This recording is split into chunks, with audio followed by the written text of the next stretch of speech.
How's that jukebox doing? All right? St. George's? St. George. Thank you to all the folks at Strata, CMM, and St. George's, the staff especially, who helped put this event together. A ton of work goes into these outings, so let's just have a round of applause for everybody who helped put this together.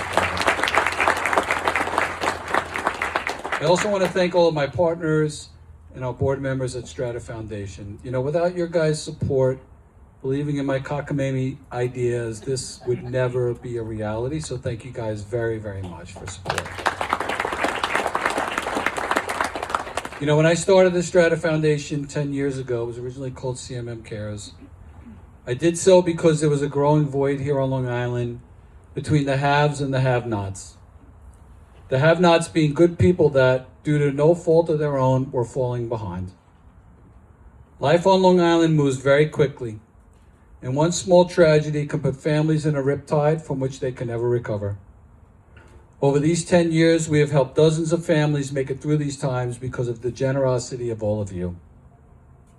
This year, our country's 250th anniversary, we have focused on our veterans.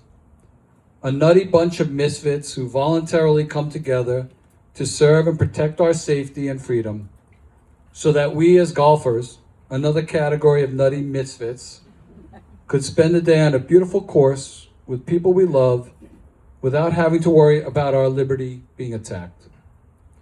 To me and to many of you, there can be no greater gift of service than to that of service to life, liberty, and the pursuit of happiness. Yet far too often, our veterans get left behind. If you think about it, our congressmen and women, who also serve this country but are never in harm's way, are paid almost $200,000 per year on their first day of service. Yet our servicemen and women, day one, are paid less than $30,000 a year. Members of Congress get security details, but our veterans are the country's security details.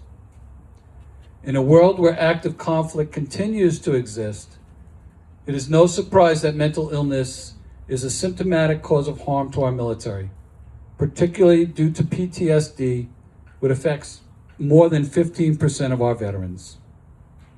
PTSD is also a leading cause of suicide, which claims the life of 24 veterans every single day.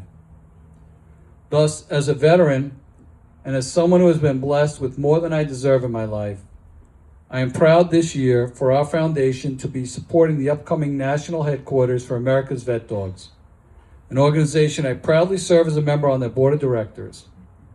And here to talk a little bit about the organization and the upcoming project, I would like to welcome up John Miller, President and CEO of AVD, and someone I consider one of my closest friends.